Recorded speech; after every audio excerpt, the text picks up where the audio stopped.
Hello everyone, welcome back to my channel. Today, as you can tell from the title, I'm going to be filming what I read in May and June. I obviously do this every 2 months now, so getting straight into it, I will admit my health has not been the best the last 2 months, especially in May.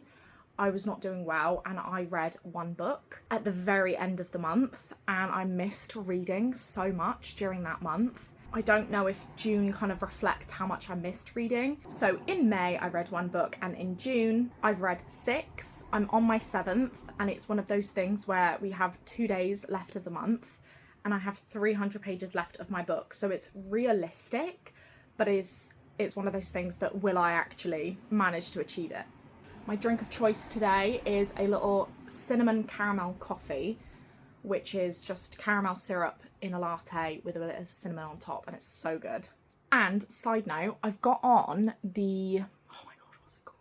I don't know the actual name of the product, but it's the Essence lip stain, because I've been looking for a lip stain for a really long time. One, this shade, like a berry shade, because we all know I love my berry shades. Do we though?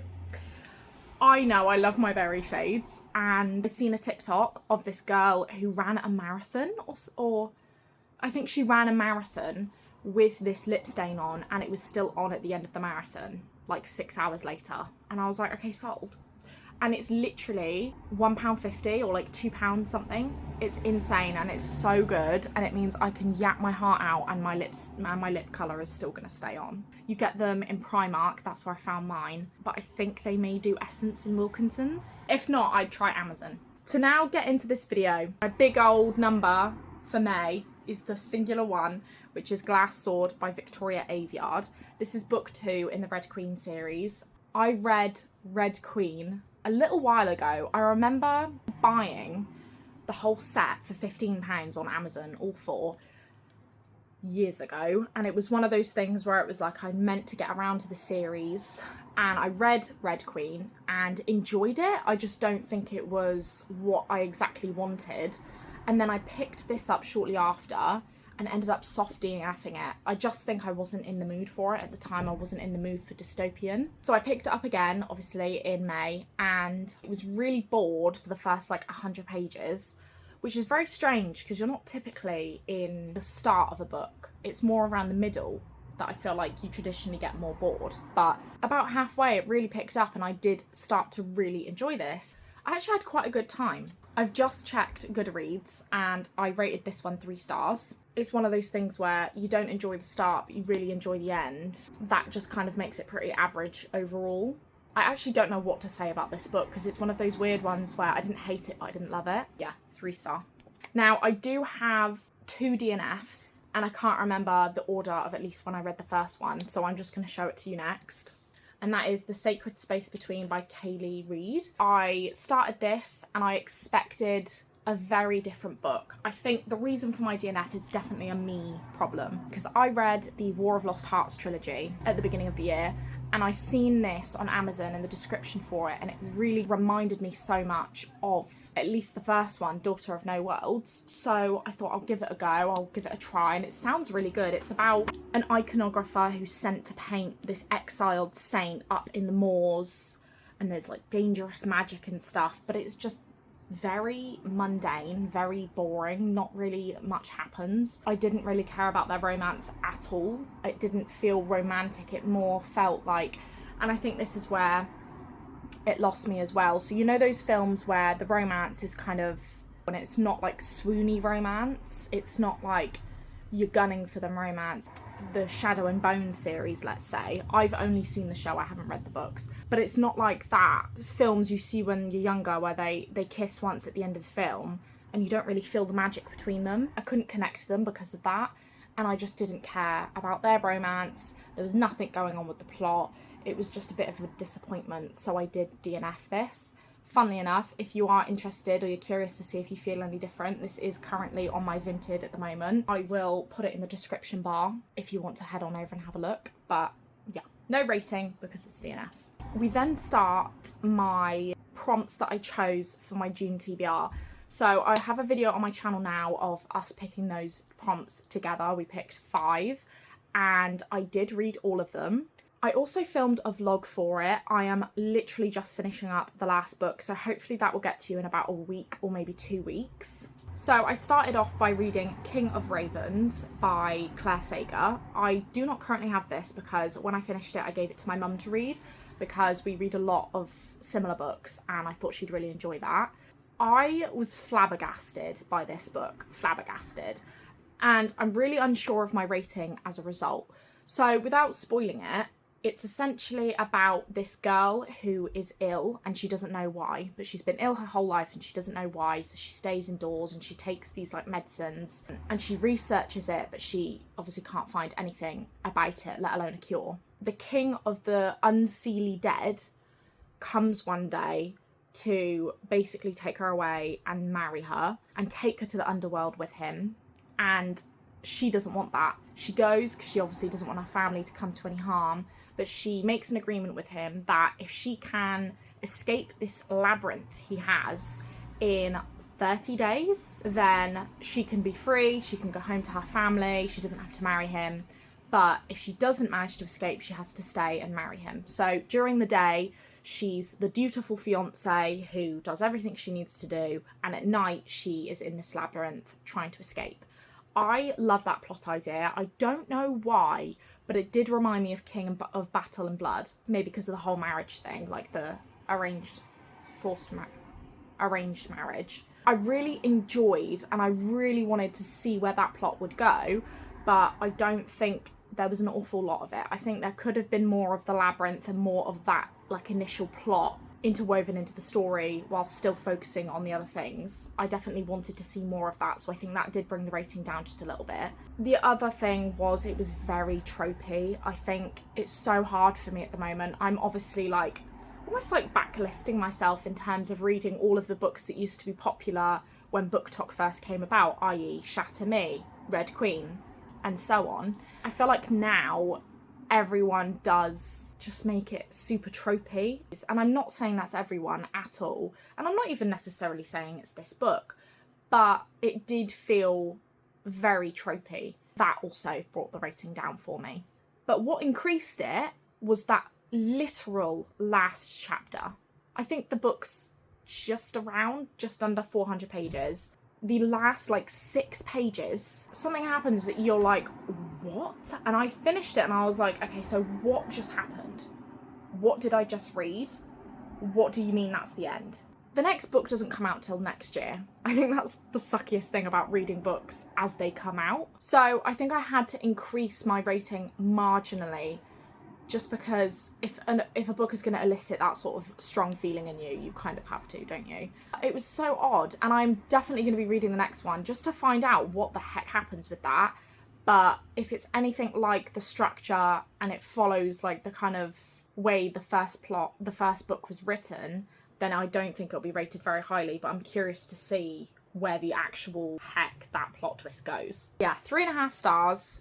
The next book I read was Savage Lover by Sophie Lark. This is book 3 in the Brutal Birthright series. I bought this whole series and I'm slowly chipping away at it. It's one of those things where I'm not in any rush to read it. It's just when I fancy a mafia romance or like some sort of palate cleanser that isn't a heavy plotted story, then I'll reach for these, and they're nice and short anyway. I read Brutal Prince, the first one. So far, I mean I've read 3, but so far none of them have held a candle to that at all. They're actually enemies because she literally on their wedding night, when they're going to consummate their marriage, eats strawberries so that when he kisses her, he will go into anaphylactic shock because he's allergic to strawberries. It's insane. But this one is definitely my least favourite in the series so far. I rated this one 3 stars, so very middle of the road. There was nothing wrong with it. The plot was fine. I just think this one felt the least sort of angsty and less exciting because it doesn't feel like mafia.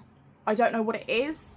I don't know if it's because we don't see much danger. I mean, we do at the end, but that's definitely why this one was a bit lower than the others. But I'm glad I've read it, mainly because I just want to read the whole series.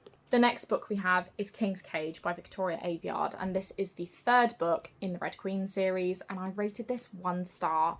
As you will see in my vlog, literally had to drag myself through this. This one is a lot longer than the first two. Not a lot, but like quite a bit longer.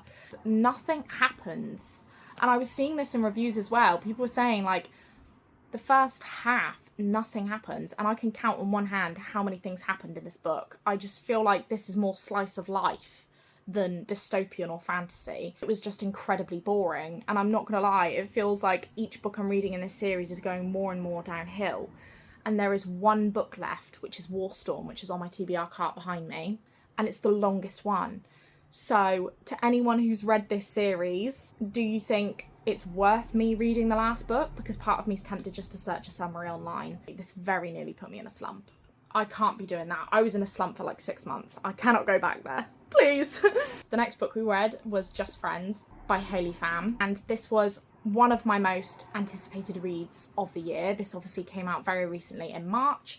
And I personally remember the first video I watched of Hayley Pham's was shaving your bikini line like a stripper or something like that to get it really smooth, essentially. Like using stripper tips to get a really smooth bikini line, because I'd never watched her videos before and I was looking for something along those lines, and she came up and she was really funny, and I think I watched her videos here and there afterwards, but it was when she came onto BookTok and really transformed into a book channel that I was more of an avid watcher. Watched her announce that she was writing a book, and then announce her first draft was done, and then announce the cover reveal. Like, I watched it all and I was really excited because I know that she reads a lot of literary fiction. Is it literary fiction? And contemporary fiction. She likes and annotates books that are written really well, that are almost written like poetry, that are written so beautifully and describe something and encapsulate it so well. And I expected that to be reflected in her writing, but I don't feel like it was. This did feel a little bit juvenile. It feels like it's more for a teenage audience than a 20-something-year-old. I personally feel anyway. I think I expected more light to be shone on the grief. I expected some beautiful metaphors or analogies for feelings that the character was feeling, but we didn't get that. And the romance itself was just very standard, I fear. It was nothing that we haven't seen before. And I am so disappointed. I feel like more in myself that I am 24 reading this and not 16. I really wanted to love this and I was so open-minded for it. And I was in, it's summer, I was in the mood for a nice cutesy romance that had that like underlying real life world issue in there. Yeah, it was just disappointing. So this was 2 stars. The next book we have, I read on Kindle, and that is That's Not My Name by Megan Lally. I don't know why, I just picked up a thriller. I just felt like I was in the mood for one. And this is a really short thriller, and I could sing from the rooftops about this. I love reading a thriller when you haven't read the author before, because you don't know what kind of end they're going to take, what plot twists. That's so exciting and just adds to the experience. I really loved the way that this was laid out, because we start and we've got our first chapter. This girl wakes up in a ditch on the side of the road. It's raining, it's the middle of the night, and she doesn't know where she is, what her name is. She doesn't know how she got there. And a police car idles on by at like 1 o'clock in the morning and is like, oh my God, what's happened to you? Let's take you to the station. We need to, ask you some questions. She doesn't know the answer to any of them. And then this man called Wayne shows up at the police station and he's like, oh my God, that's my daughter. I've been looking for her all night. She's been missing. I've got her birth certificate to prove who she is. Her name is Mary. Can I take her home? The police officer does all the searches of his papers and certification and registration and stuff, lets her go home to this cabin. The second or third chapter, we then find out that ain't Mary. Her name is Lola, and her boyfriend Drew is in their hometown, which is not that far from where she went missing. He's looking for her desperately because everyone in the town seems to think it was him, because I think he was the last seen with her or something. I don't think I've ever seen a story written like that. I feel like we're always guessing, is that her dad? I don't feel like it is, but we're never told in the beginning. And I just thought that was such a different way to do it, and it just made it so much better. So this was 5 stars. The entire book had me gripped from beginning to end. The ending was so good, but so incredibly sad. I did get a bit emotional at the end. It was incredible. Please go read this. 5 stars. Insane. I then went on to read Our Infinite Fates by Laura Stephen. I've had this on my TBR for the past year or so. I was really excited for this one. It's about 2 people who are cursed to be together, essentially. Have spent thousands of lifetimes. She's trying to break the cycle because her sister's ill and she wants to give her some sort of something, blood or something, from inside her to save her. I read the first 120 pages, I think, and did DNF because it felt like we were going through the 1,000 lives with them. Every chapter was, we're in this town, in this year, this is their name and gender of this lifetime. I love you, I have loved you, I will love you, they die. Next life. I have loved you, I will love you, I love you, they die. It feels like we're going through all those lives with them. So boring, lost me so quickly. I was really disappointed because I was curious to see where this went, but I just didn't really care about them. I didn't get invested in their love story enough to want to continue and find out where they went. It's just one of those things where reading is subjective. I just didn't get invested, and that's just the end of the story, I guess. And finally, we have More Days at the Murasaki Bookshop. This was 4 stars. I loved this. I really, really enjoyed the first one. The first one, funnily enough, my best friend got me because she got 2 copies so we could both read them together. I think I've read that one twice now. This is just so cozy. Especially the first one just feels like a warm hug. This one is a little bit more sad, but they're just so good. Like, he could genuinely write 7 books about this Murasaki Bookshop and I would read every single one of them.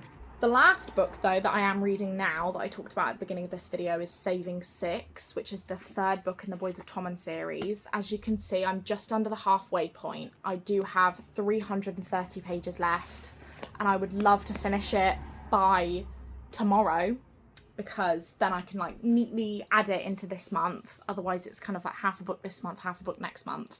But thoughts on this so far? Started it, and I was like, oh my god, this is going to be like 4 or 5 stars. I'm now thinking it's going to be a 3, and I guess you'll just have to watch my vlog where I read this to find out why.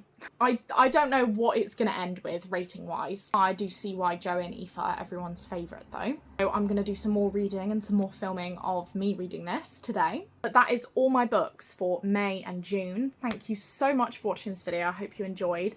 Please let me know how you feel about my ratings or any of these books yourself in the comments down below, and I will see you very soon for my next video. I have quite a few reading vlogs that I have filmed and that I have planned to film. Hopefully you enjoy the reading vlogs, and I will see you very soon. Bye guys.